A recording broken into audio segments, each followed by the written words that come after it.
on access to justice at the intersection of disability and older age. My name is Nena Yoranze, and I'm Policy Coordinator at Age Platform Europe, which is the largest EU network of organizations of and for older persons. This event is being recorded and is being webcast live on webtv.un.org. The link to the captions can be found in the chat box. Please email Erin Hardin, whose mail is also found in the chat box, if you have any questions about this along the way. We have the honor to have with us today Mr. Hans Almoslechner, Deputy Permanent Representative from the Permanent Mission of Austria to the United Nations, who will provide some opening remarks. To give us all of an idea about the flow of events, this event will then be divided in two segments. We will have a moderated discussion with Ms. Claudia Mahler, the UN independent expert on the enjoyment of all human rights by older persons, and Mr. Gerard Quinn, the UN Special Rapporteur on the rights of persons with disabilities. Then we will have a question and answer period among all of us attending this side event. Congratulations both to Claudia and Gerard for the recent appointments by the UN Human Rights Council. Please feel free to put your questions in the chat box at any time, and we will address them during the second segment of the side event. Mr. Almoslechner, you have the floor. Thank you very much, Excellencies, ladies and gentlemen, dear colleagues. It is my pleasure to welcome you on behalf of the Permanent Mission of Austria to this side event, Access to Justice at the Intersection of Disability and Older Age. This event has been organized by our partner, the International Disability Alliance, and I'm glad that Austria co-sponsors it with our colleagues from the Help Age International, the Age Platform, UNHCR, UNDESA, and the NGO committees on aging in Geneva and New York. The right to access to justice for all forms an important basis for strengthening the rule of law through the administration of justice, an important topic for Austria that we continue to work on with our resolutions on human rights and the administration of justice at the Third Committee of the General Assembly and the Human Rights Council. Last year's resolution in the Third Committee specifically addressed the situation of persons with disabilities in the administration of justice, and among others, and I quote, called upon states to take effective and appropriate measures to remove all barriers preventing persons with disabilities from having effective access to justice on an equal basis with others and without discrimination. Access to justice for older persons also has a strong tradition in Austria. With the Senior Citizen Council, Austria has established a federal consultative body representing the interests of older persons and their non-governmental organizations towards the government. This institution, by law, takes part in parliamentary discussions and offers advice and guidance for decision-making. Austria's National Action Plan on Disability 2012 to 2021 also devoted a chapter to older persons with disabilities. One priority of the work on the next National Action Plan is to raise awareness on the drafting process and to increase the participation by various stakeholders. In this regard, the new National Action Plan on Disability 2022 to 2030 is currently being developed within a broadly based participation process with all stakeholders, ensuring that all voices are heard. The current pandemic has exposed and often exacerbated existing inequalities that affect older persons, especially older women and older persons with disabilities, and persons with disabilities of all ages. It is therefore timely to address abuses to their right to access to justice and discuss how we can build back better.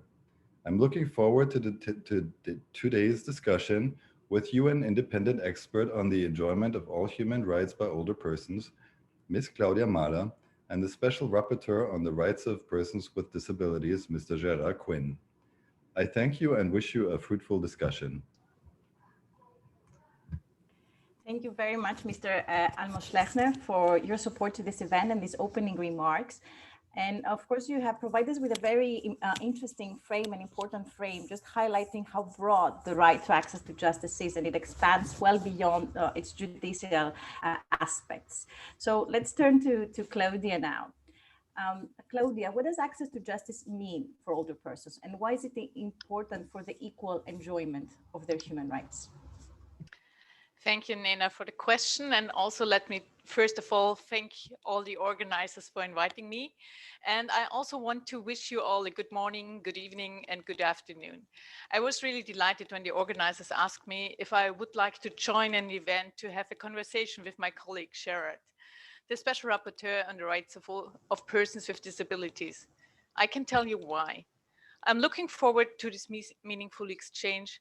First of all, I'm always jealous because he has a wonderful advanced legal binding human rights convention, which gives him a powerful framework to advise governments how to improve the situations of persons with disabilities.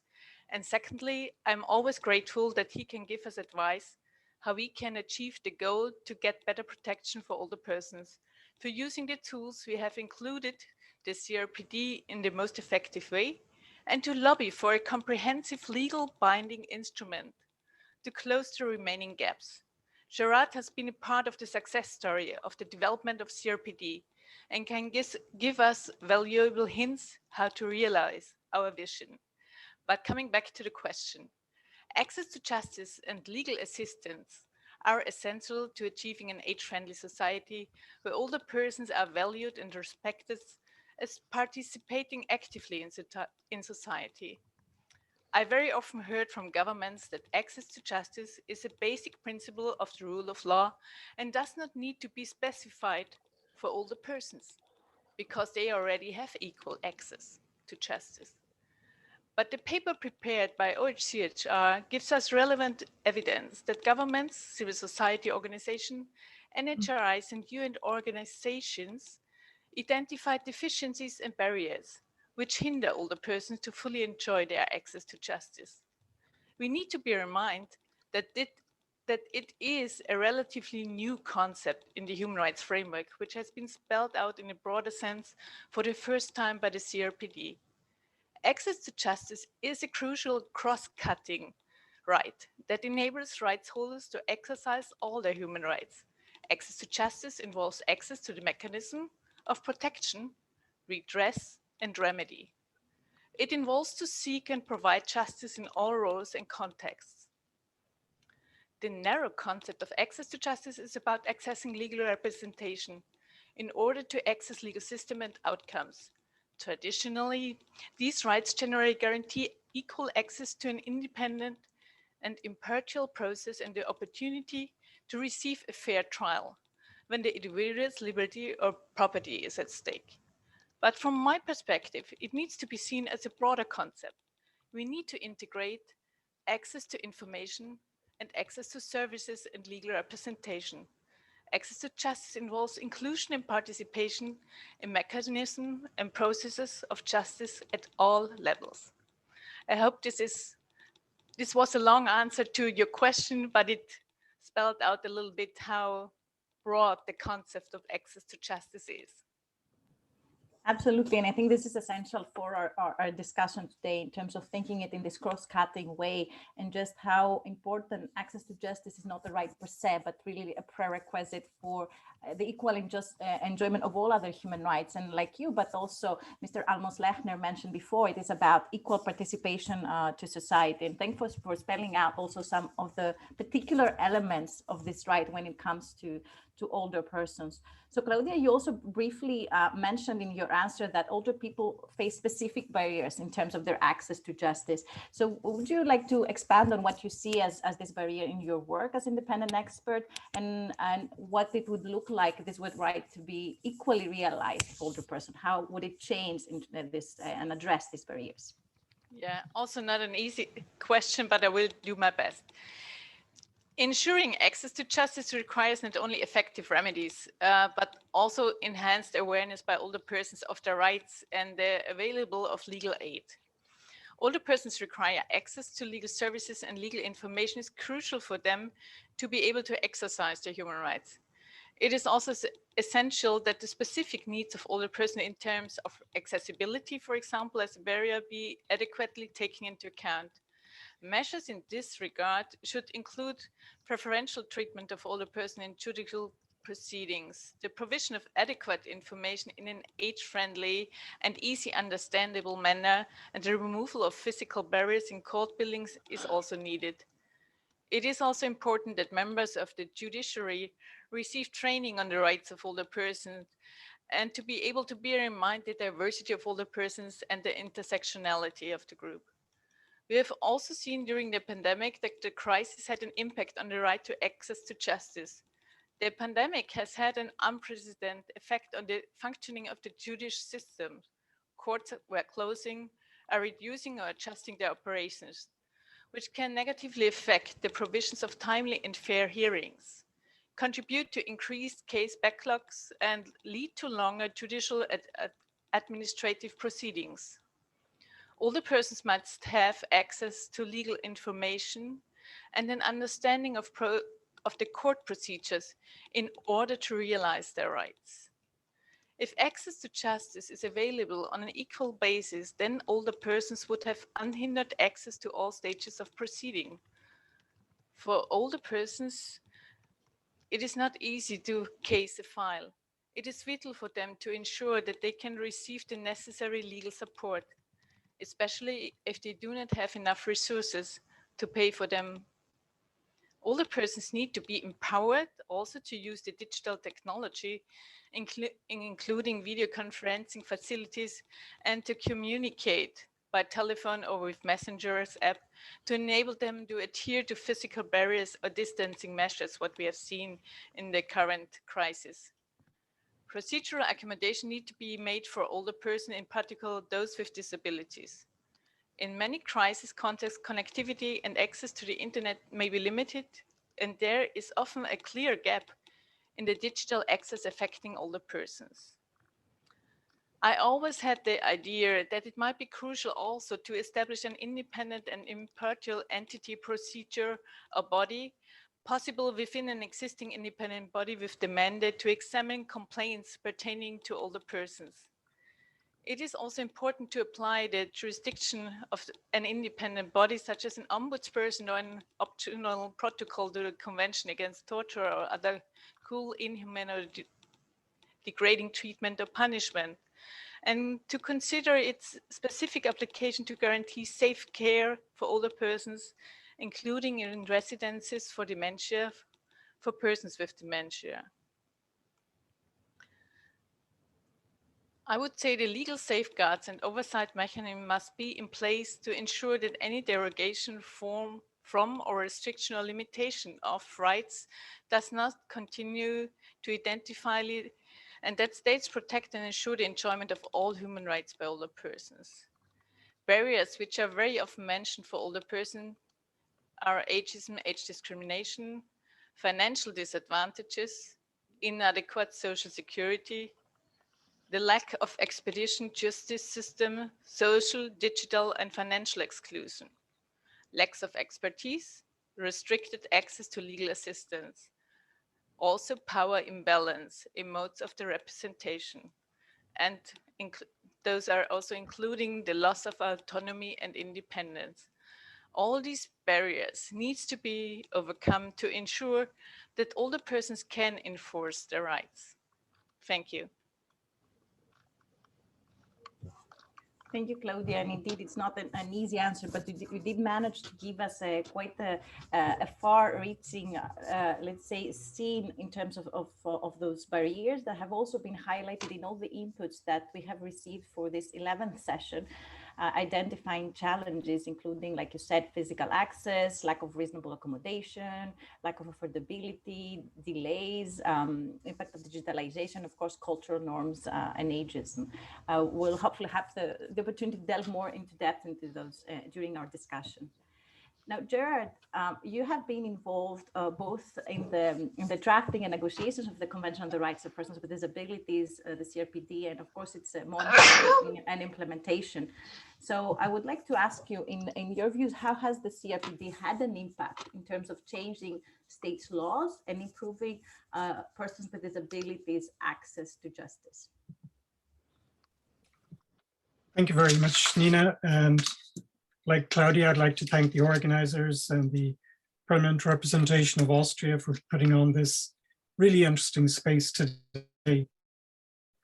I'd just like to make one or two preliminary points before I get to the impact of the Disability Treaty and the potential impact of a treaty on the rights of older people. First of all, I'd just like to say that the intersectional approach is extremely welcome. To me, it means that we're acknowledging that identities are very fluid. We're not born or stuck with one particular label. It also is an occasion to ask deeper and more probing questions. For example, what does ableism share with ageism? What kind of levels of exclusion do both of them trigger? And third, but most importantly, how can we imagine sustainable solutions across the life course, across identities, that's actually of service to states as well as to individuals? What is the point of advancing community living for people with disabilities if it's not at the same time advanced for older people? What can one arm of the state do in ignorance to the other arm of the state? How can we make systems work a lot better? I think it's also important from my point of view to realize that access to justice is not an end in and of itself. It's actually a portal to other things.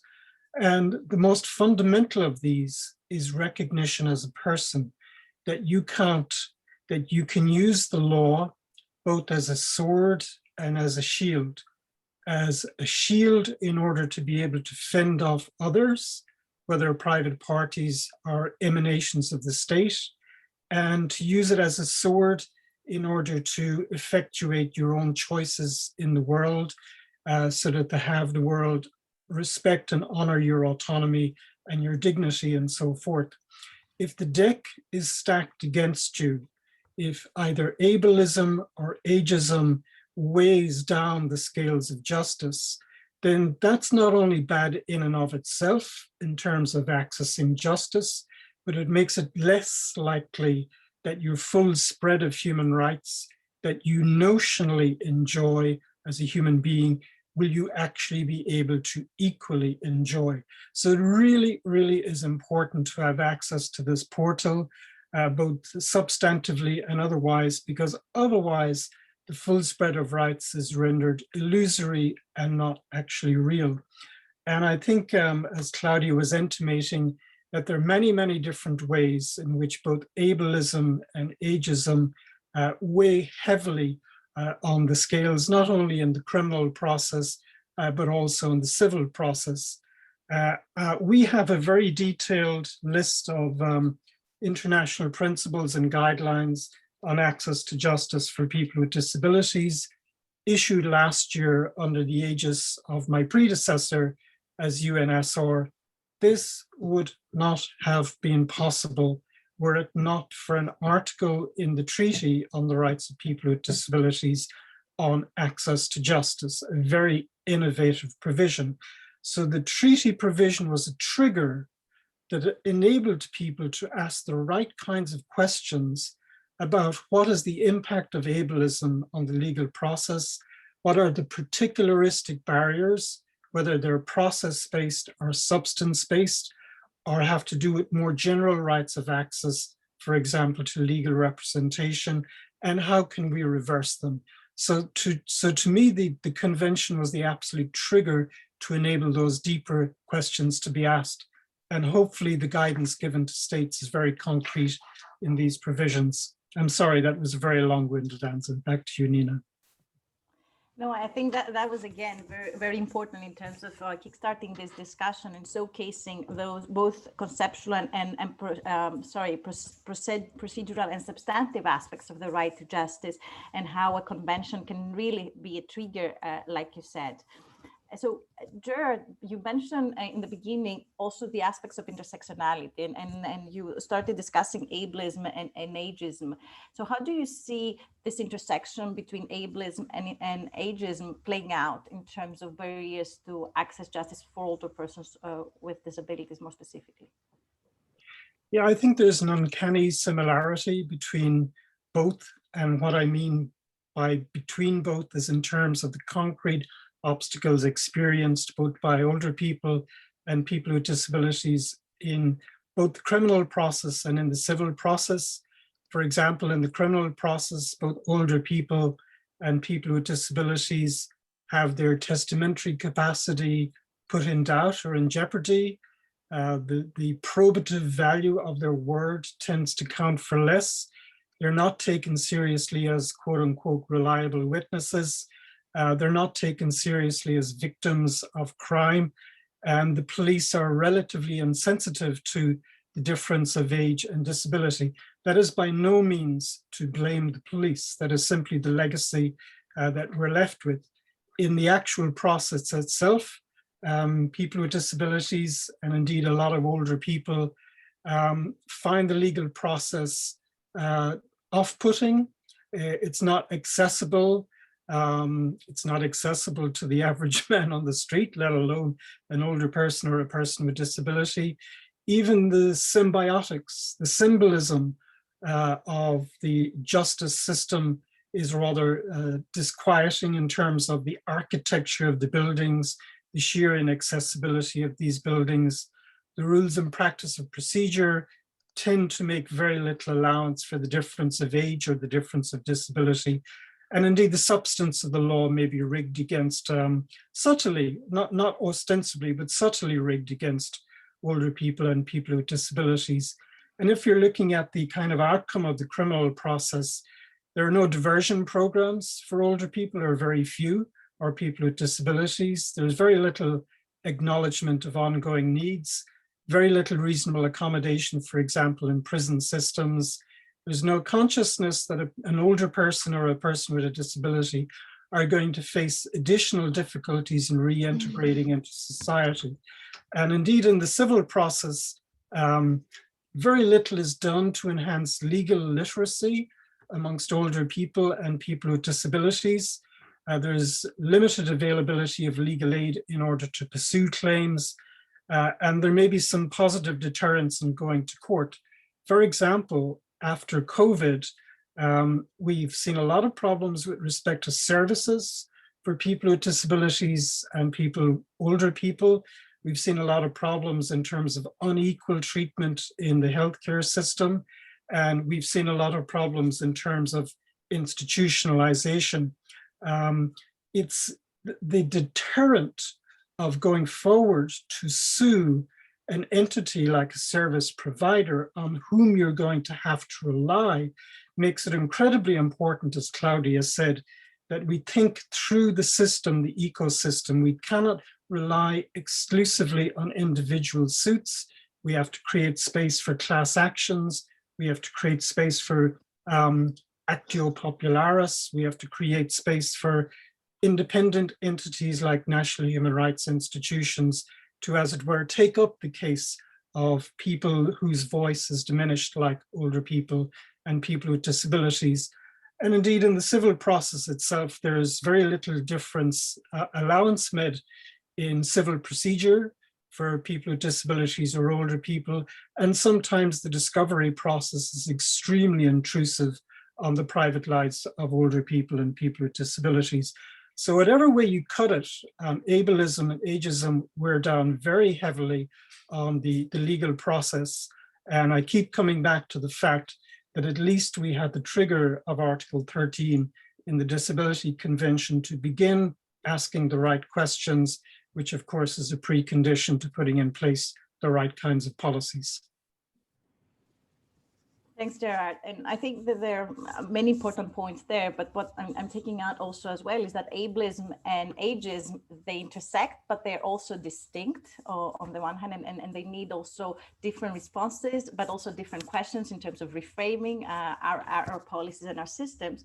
But also it is important to highlight this idea that intersectionality is not just 1 + 1 = 2, but 1 + 1 may equal 10 or more. So combined ableism and ageism produce unique and qualitatively different forms of discrimination than the simple addition of the separate discrimination grounds. And so it can be even more grave than actually one distinct form of discrimination.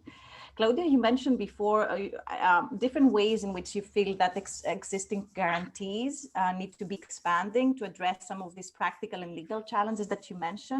but how do you feel that the convention can help address these and to better protect the right of older persons, including older persons with disabilities, to access to justice? Thank you, Nina, for the question. And thank you, Sharon, also for pointing out the intersectionality. And I think part of the answer was already said by Gerard, because CRPD is a legal basis, especially for older persons with disabilities. So here we already have some kind of legal basis and a binding convention, but not all older persons are part of CRPD and are protected by CRPD, only those with a disability. And therefore, I think we also need to think out loud how we can achieve a better protection to overcome all the barriers we mentioned just before. And from my perspective, a dedicated normative instrument of the human rights of older persons would still give the highest protection and give us a real basis to further engage and spell out how the traditional judicial system needs to be improved. And what we have seen is that the current system still have there are many conceptual limitations in the existing instruments. And from my perspective, they also appear to be the primary reasons for the barriers, which we have already described before. And the adoption of such a dedicated instrument is also the most effective way to bring about a major change, which is already required from our perspective. Have said that, is that we also need to include older persons in their capacity as experts. So what are the most insufficient legal systems we have seen, and how can we improve them? We already have some kind of basis in regard of the regional systems. We have the Inter-American Convention on the Rights of Older Persons, which can be a basis for further discussions, but from my perspective is still not sufficient in this regard. And this is also true for the African Protocol. And another tool which we can take into consideration is the non-binding recommendation of the Committee of Ministers of the Council of Europe, which includes also specific elements we should discuss and have a different argumentation and aspects than the other regional instrument of the Inter-American Convention. So from my perspective, this is a great starting point in regard of trying to figure out how a specific article on the rights of older persons and their access to justice should look like. We need to overcome the barriers, and it would be a perfect basis to spell out how we can improve the system. And I would say that already CRPD, or the Convention on the Rights of the Child, showed us that a specific human rights instrument with a specific perspective on also the right to access to justice gave the states good guidance how to improve the system. Thank you. Thanks, Claudia. And this is what you mentioned is really highlighted indeed in the OHCHR report in terms of the international human rights treaties and treaty bodies not having specifically addressed the barriers facing older persons in terms of accessing justice. And the working document for this open-ended working group also mentions lack of knowledge and awareness as a significant challenge, both in terms of older persons who may not know about their rights and how to claim them, but also in terms of judges and staff in the justice system. And this is something that both you and Gerard mentioned in terms of the need to train judges and staff about access to justice and specific barriers by older persons and persons with disabilities. But however, I would like to turn to this idea of lack of awareness and knowledge of older persons and persons with disabilities themselves. So how can a convention help not just by solving legal claims, but really supporting rights holders and the organizations that represent rights holders in accessing justice? Is this a question to me or to Gerard? Both of you, I would say, Okay. both of you from your specific perspective, and Gerard, perhaps from the experience of the CRPD. Thank you, Nina. So maybe I just start because we are not having a convention, and so it's just thinking out loud how our perfect vision would be. And I would say that a convention would really raise awareness and give specific guidance, not only the states, but also the different stakeholders, how to ensure that they make their enjoyment of all their human rights possible and judicial working. And I would say it is much easier for an older person of a person with disabilities to reflect on a convention which have a specific focus on the group, because there they find their own specificities, their own needs and their own perspectives. Because what we have seen is, which you already mentioned and which is also spelled out in the paper of the OHCHR analytical update, that the current system, the treaty bodies, don't have the means to address all these specific aspects, and also older persons don't see themselves as part of those conventions, and so they are not using the system. And what I said in the beginning, you know, when we discussed access to justice with some states representatives, I very often heard there are no barriers. They have the same access to justice as everybody else. But when we have a specific look on other treaties, we see that there are barriers, and we see them also in the OHCHR paper. So also the states refer to the barriers they are seeing by themselves. And also Gerard already told us, these are the buildings, these are in the brains, these are in the system. So we have many different barriers. And I would say that a specific convention, which has a specific focus on older persons, is the perfect tool to raise awareness and to make a meaningful change. Thank you. Thank you, Claudia. Gerard, is there anything you would like to ask, to contribute from the perspective of the CRPD, perhaps? Yeah, just 2 or 3 quick points. I happen to be rereading a lot of the Council of Europe documentation recently, and I'm struck by 1 or 2, including Committee of Ministers, who expressly say there are no normative gaps, there are just implementation gaps. And having said there are no normative gaps, there is a normative discounting. There always is a weighting of people with disabilities or older people in existing systems. And that seems to me to be the major problem here. And in terms of a treaty provision, a global treaty provision, by the way, there are some calls for a Council of Europe thematic treaty on the rights of older people. I think we'll probably see a UN treaty before we see a Council of Europe treaty. But it's important to realize that these treaty provisions in and of themselves are not self-executing. They don't give you granular answers to particular questions, but they help you completely reframe how you ask the right questions and how you seek solutions. And so I think there is a very direct causal link between the existence of Article 13 in the CRPD treaty and then the further elaboration of the very detailed standards on access to justice for people with disabilities adopted last year. That would not have been possible without the trigger of Article 13 of the Disability Convention.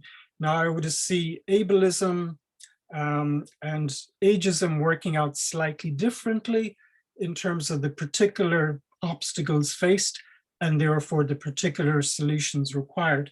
There'll be a lot of overlap, but there'll be a lot of discontinuity as well. And one of the hidden byproducts of adopting a universal treaty is that that then triggered a lot of change around the world in terms of judicial training, the training of lawyers. For example, Europa Rex Academy in Trier has for years been putting on courses specifically for European judiciary in what to think about the CRPD, how to accommodate it into their work, and then to think through the barriers people with disability faced within how they operate within the legal system. And that's been quite transformative. It's a slow burner. It takes a long time for legal culture to change, but at least we had that trigger, and at least it started those processes of self-reflection amongst the professions, the legal profession included. And without the trigger of Article 13, hand on heart, that would not have happened.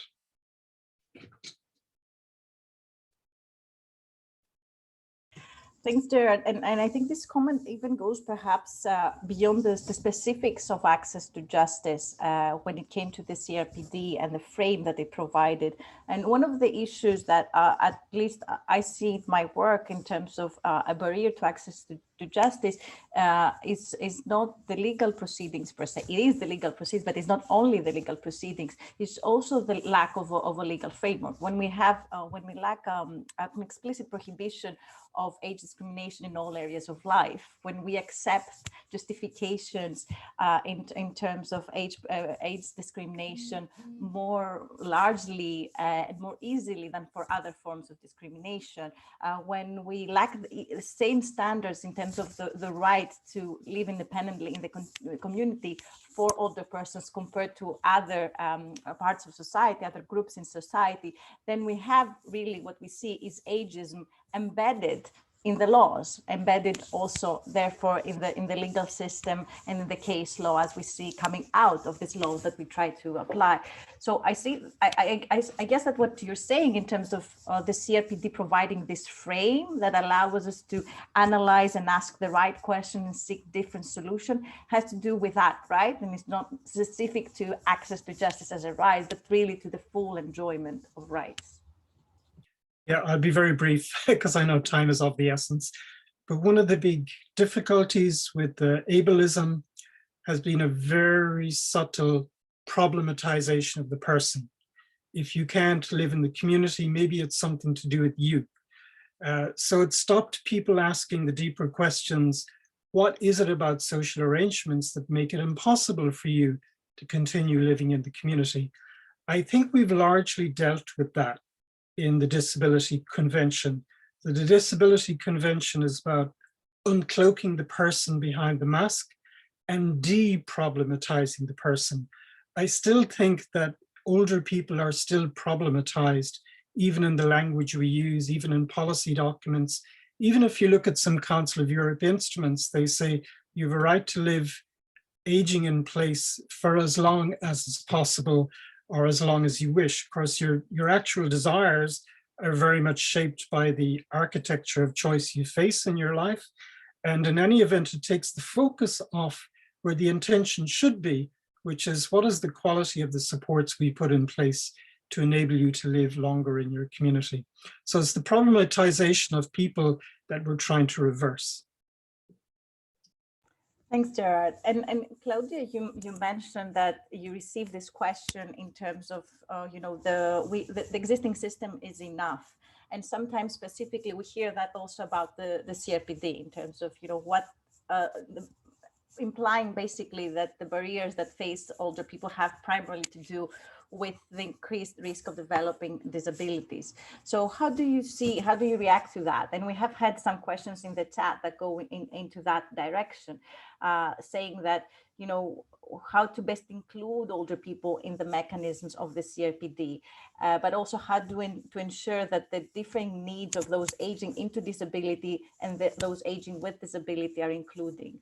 Can you tell us what would be the tactic that we can use in terms of addressing some of these arguments that we hear a lot about older persons and people with disabilities overlapping too much and the CRPD being an adequate framework? What are your thoughts on that? This is also a tricky question because we are also relying on CRPD to make it a good model. And we all know that some of the problems we see right now that CRPD was so powerful. So many states and governments don't want to have a same perfect human rights instrument which binds them to implement the human rights much better and get better guidance for them. But what we always need to spell out that there is a group which also gets support and protection from CRPD, older persons with disabilities, that's for sure. And it's very good that they can apply to the protection of the convention. But there are many older persons who are not part of this group. And for them, we need to have a specific protection and see quite clearly what are their barriers and where do they need support. As Gerald also mentioned, you know, it's still not a person-centered approach. What we have witnessed through COVID-19 was ageist and ageism in all different aspects. You know, it was spelled out in the media, it was spelled out when it came to different political agendas. And I think people have not been aware at the first stage that this is real ageism and that this is a barrier for the enjoyment of all human rights by older persons. But to be honest, I think we specifically think a little bit about what is really needed. One thing is time. Time is essential for older persons, so short proceedings are in need. Then what we have also seen already is support in regard of understanding the judicial system and getting legal aid. From another thing from my perspective is also to understand their human rights and to get more support in this regard. And the question of language is also quite critical and key in this regard.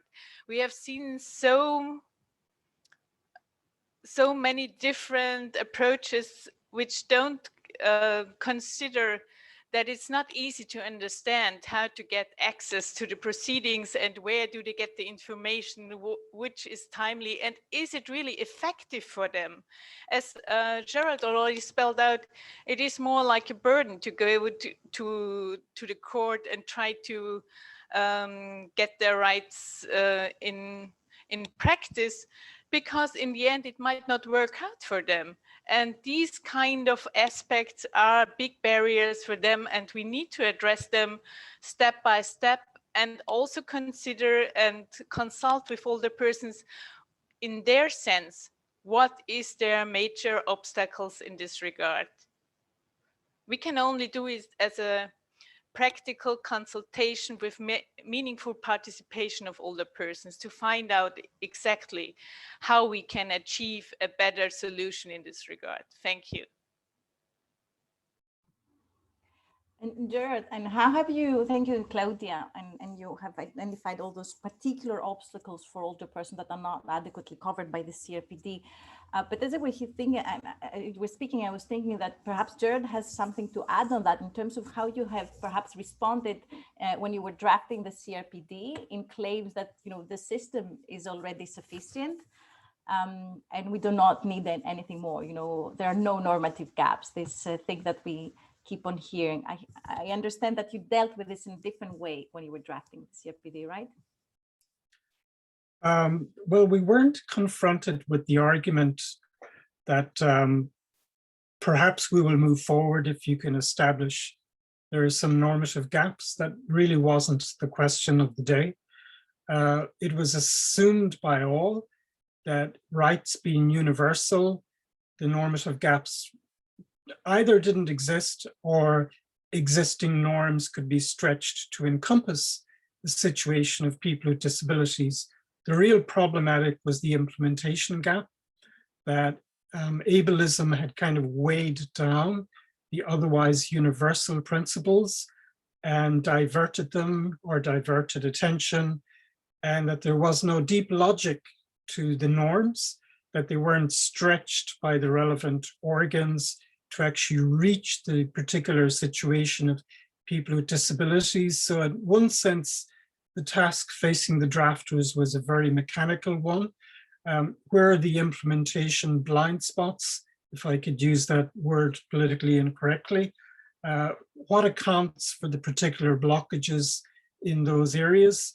How do they impact on the equal effective enjoyment of the otherwise universal right? And then what kind of general and particular obligations are necessary to reverse or to boil away those obstacles. And I think mechanically that's the task that would face the drafters of a treaty on the rights of older people, not so much the generalizable obligations, because they can be crafted by analogy from the other conventions, but the very particularistic obstacles and how they could be reversed using very specific obligations, bearing in mind that a lot of obligations will be obligations of progressive achievement, and there's plenty of space there for states to sign on board. And I always say that the absence of voice of persons with disabilities and older people during the initial stages of reacting to COVID was not even in the interests of states, because the problems that emerged were completely predictable and could have been predicted if the right voices had been at the table. So this is not something that acts as a side constraint on state practice. This is something that enriches and informs state practice for the benefit of everybody. Thanks, Jared. And this is also highlighted in the OHCHR report in terms of this invisibility argument. It's not about the existing standards equally apply, of course, to older persons, but the particular violations that they have been facing are not necessarily as visible in the existing system. Exactly.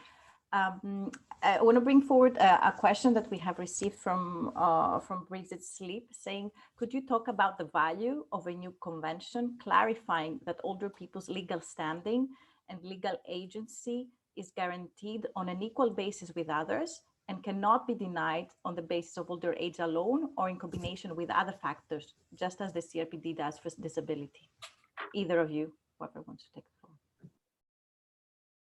Right.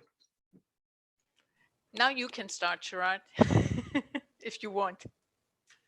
Yeah, I think this is fascinating because, one direct implication of ageism is almost the cultural assumption that through time, your capacity to navigate your own life, to make decisions for yourself is quote unquote naturally eroded.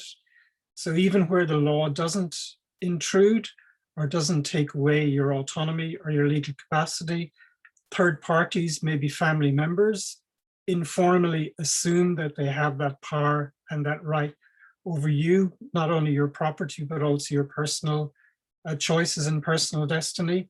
So to me, one aspect of reversing the invisibility is to restore the ingredients of competent decision-making.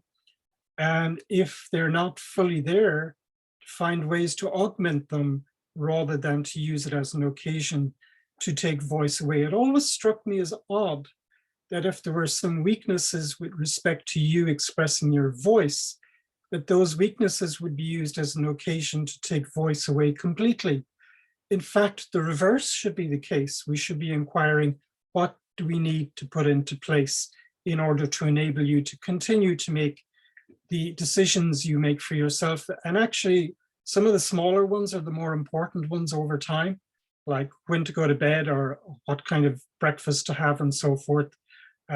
So I think there's a very strong unity of purpose between the autonomy provisions in the CRPD treaty and hopefully the autonomy provisions that will be in the Treaty on the Rights of Older People. Thank you, Gerard.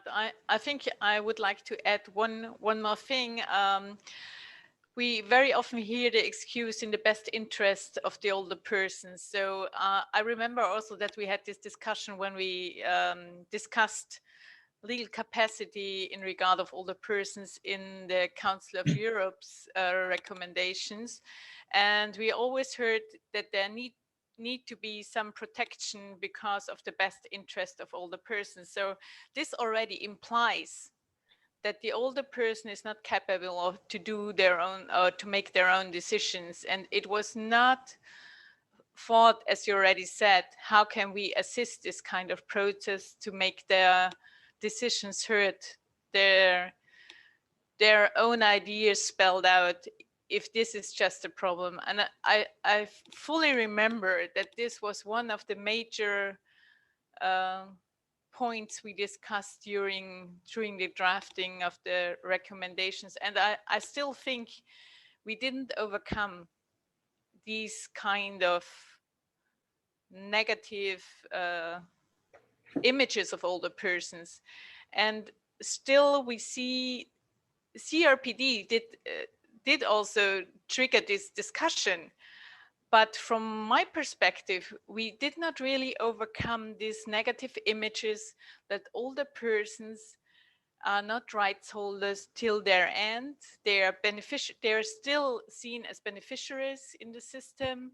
And I think this is something we really need to change. And therefore, a convention would be the major instrument to change these narratives in this regard. Thank you. Thanks to both of you. We are receiving a lot of questions in terms of this intersectionality and how it can be addressed through the CRPD and the new convention. And a specific one is from Sanna Ahola from Finland in terms of, should a specific convention then include articles and provision regarding I guess, disability and functional capacities or functional limitations of older persons, or rather try to use the provisions of the CRPD here in order to address this intersection?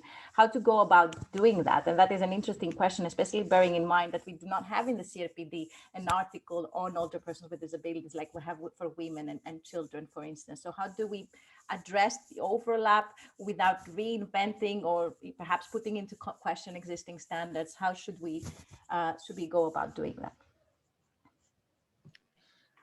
I think the main question from my perspective is that we need to ensure that we don't lower the standards. And you already said that we don't have a specific provision in regard of older persons with disabilities. So we need to address the intersectionality if we ever get a new treaty, because I think this is key for all of us, and also to show directly what this means for older persons and also the diversity of older persons. And as I already said, we really need to ensure that the standards are not lowered in this regard. And therefore, I think we need to work closely with the colleagues of the CRPD and ensure that we are enforcing the rights in the best way.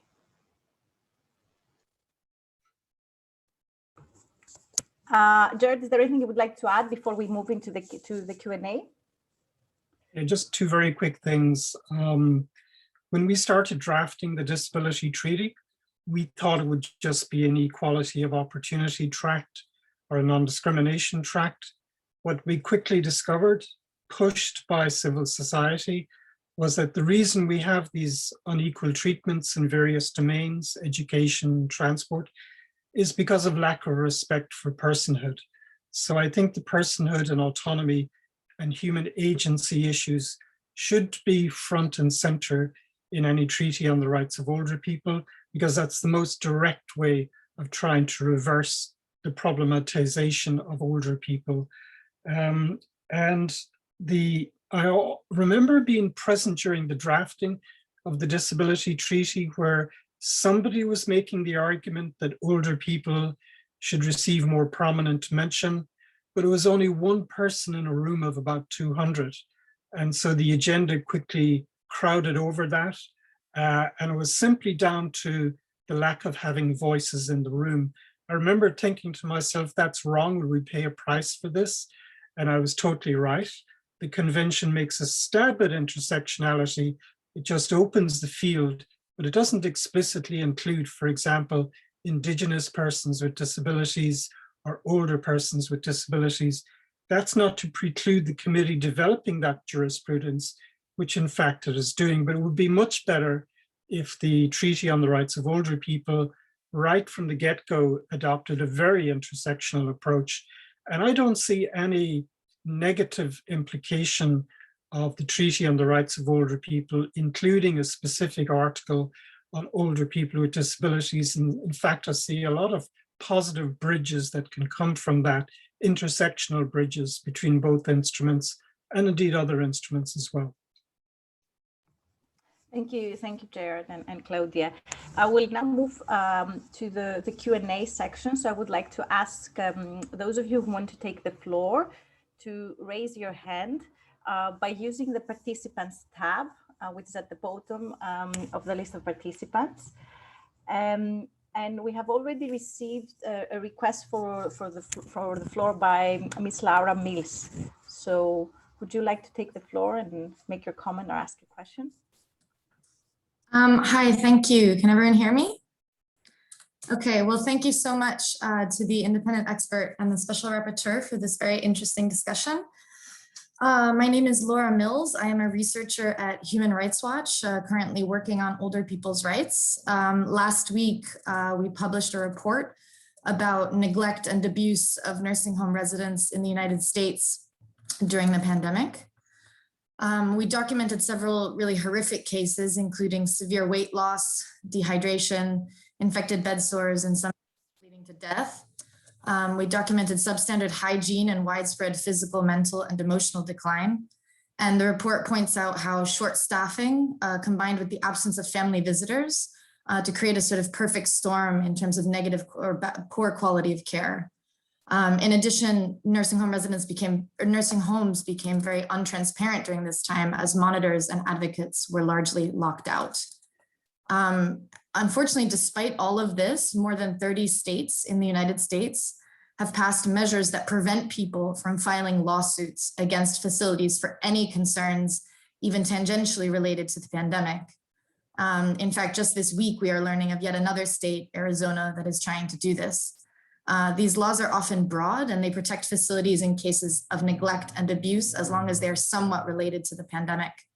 It was already, as I'm sure you know, very difficult for nursing home residents and their loved ones to access justice before the pandemic, but it has become nearly impossible in many places now. So I would just sort of like to open with a question. You know, in terms of institutionalized people already have such limited avenues to accessing justice, institutionalized older people as well during the pandemic and beyond. What do you see as the solution when it comes to ensuring that older people with disabilities in institutions have access to the courts? Thank you. Thank you, Laura. If that's okay for Claudia and Gerard, shall I take a couple more questions, no more than that, and then I allow you to respond to all of them. Kieran, would you like to take the floor? Kieran Robert from ILC Canada and the Global Alliance.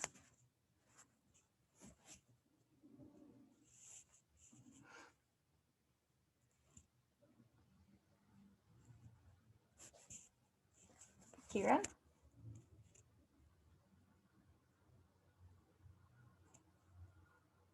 Can you unmute yourself or should we? Okay, is that better? Can you hear me? Yes, we can hear you. Sorry, No I'm on my iPad and I couldn't find the button. Thank you so much for such a rich and timely discussion. Nina, fantastic job. Claudia, Jared, thank you. I have a very simple question. You probably can guess my question. I just want you to make a couple of quick comments about the availability and access for older persons who suffer from mental health conditions and psychosocial disability, because that is a huge topic and we really need to tackle this from a human rights perspective. Thank you. Thanks, Kieran. I'll just take another question and then I'll return to Claudia and Gerard. Bill Mitchell.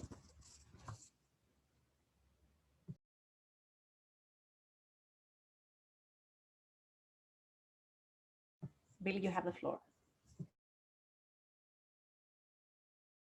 Thank you very much to the panelists. It's been very interesting. And this idea of intersectionality and how it fits with ageism, I think is critical to this session's discussions. I just wanted to raise, Jared, I was pleased to hear you say that Indigenous persons are always very much at the forefront of this intersectionality, and they face both age, disability, poverty, and often remoteness as intersecting issues. But also that the importance of autonomy is central to their not only individual, but their cultural identity, and also their right to self-determination. And so I just wondered if that was something that we might explore in terms of how it can impact on things like access to justice, and also how access to justice is in fact central to achieving those things. I don't want us to chase that intersectionality tail around too much because it becomes circular, but it's an excellent point. So thank you if you had comments on that.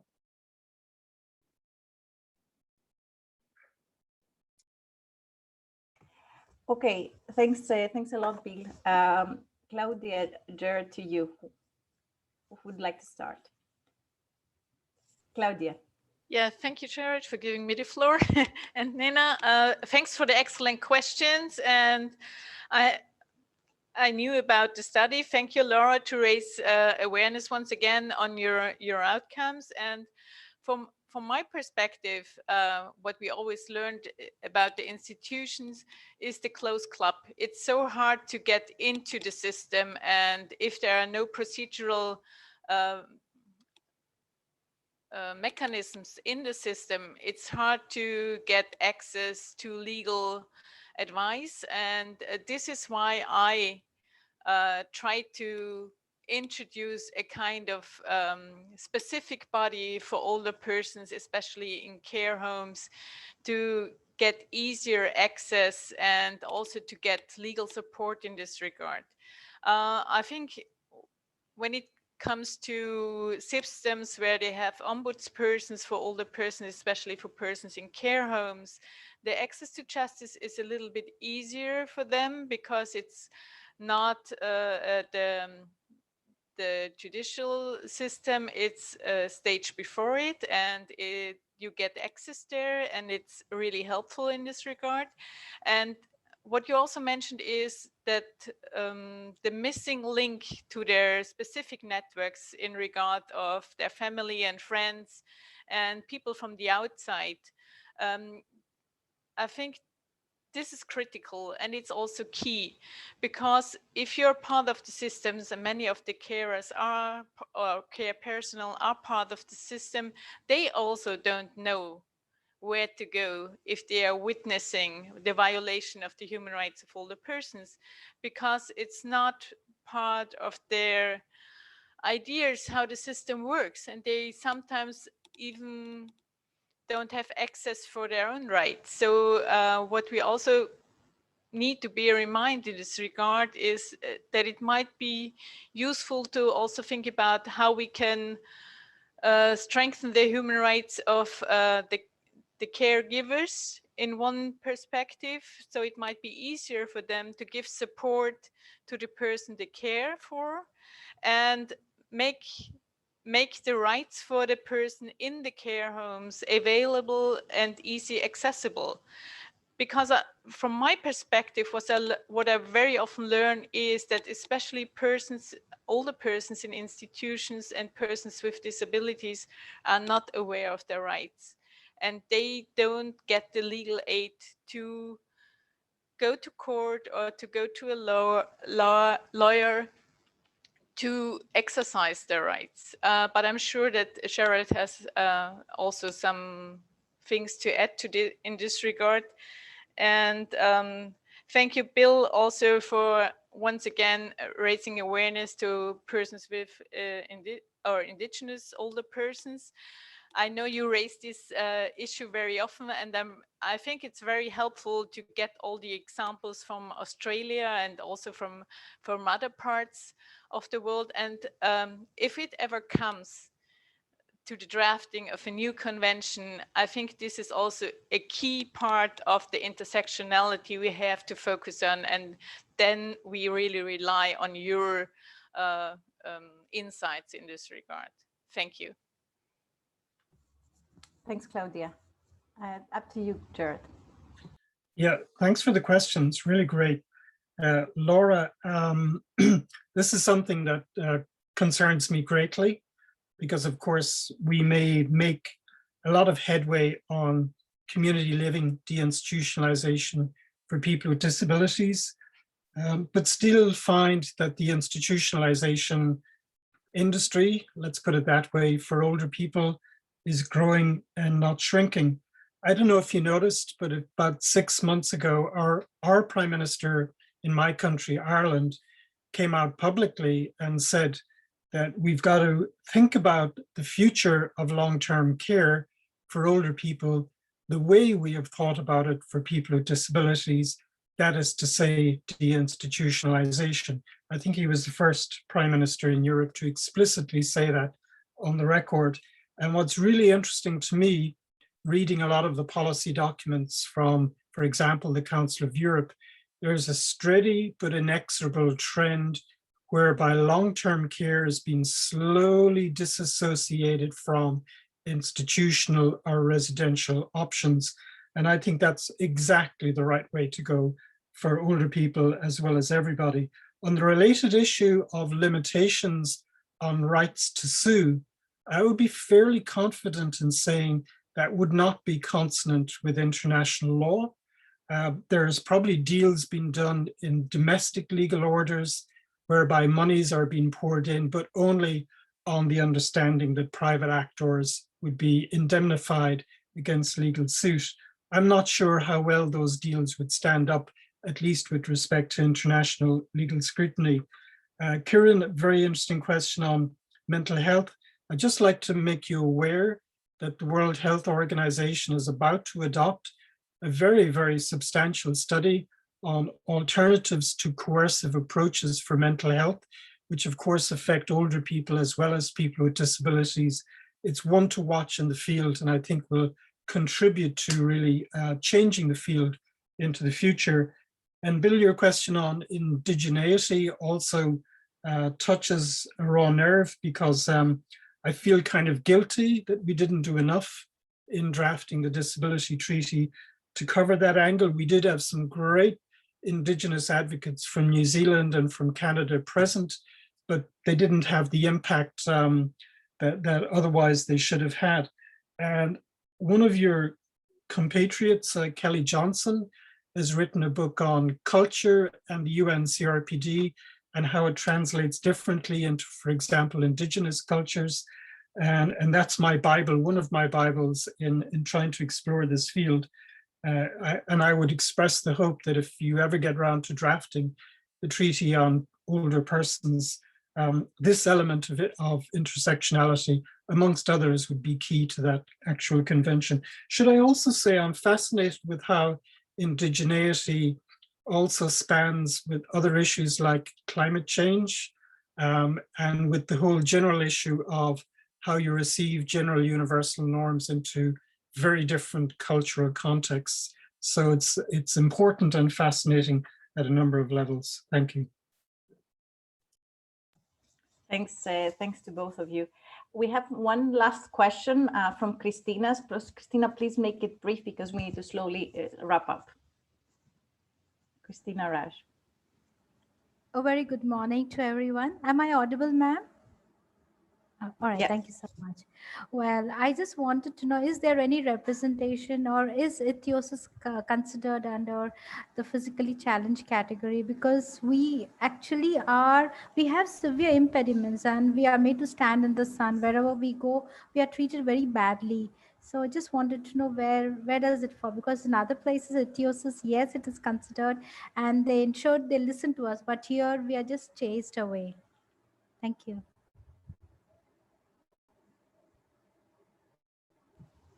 But sorry, Christina, by here you mean? I'm sorry, I'm from India. Mm-hmm. All right. Okay. So I'm trying to even if I go to any court or I want to I even filed a case online because my property is taken away because of my condition. Now, when I say it's a rare condition, I just cannot visit any offices. So please help me. So nobody just toss me around, or they say, no, it is not in our it doesn't come under our list. So you please find it. So it's been many years and I don't know what to do and whom to approach. Jared, do you have any avenues to suggest there?